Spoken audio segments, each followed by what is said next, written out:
Hello everyone, you are on the Mr. Octopus channel. Today you will find out how to activate EBT card California. Let's go!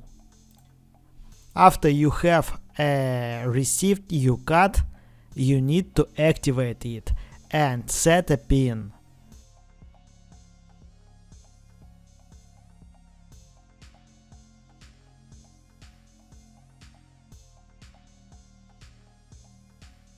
Call this number.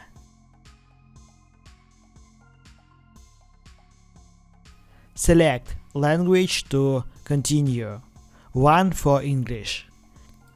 Enter your 16-digit card number followed by the sign.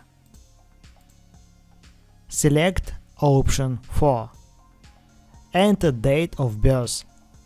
Enter your SSN. Enter 4 digits to make a PIN.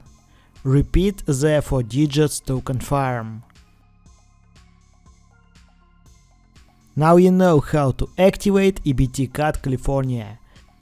Thanks for watching, don't forget to like and subscribe to the channel.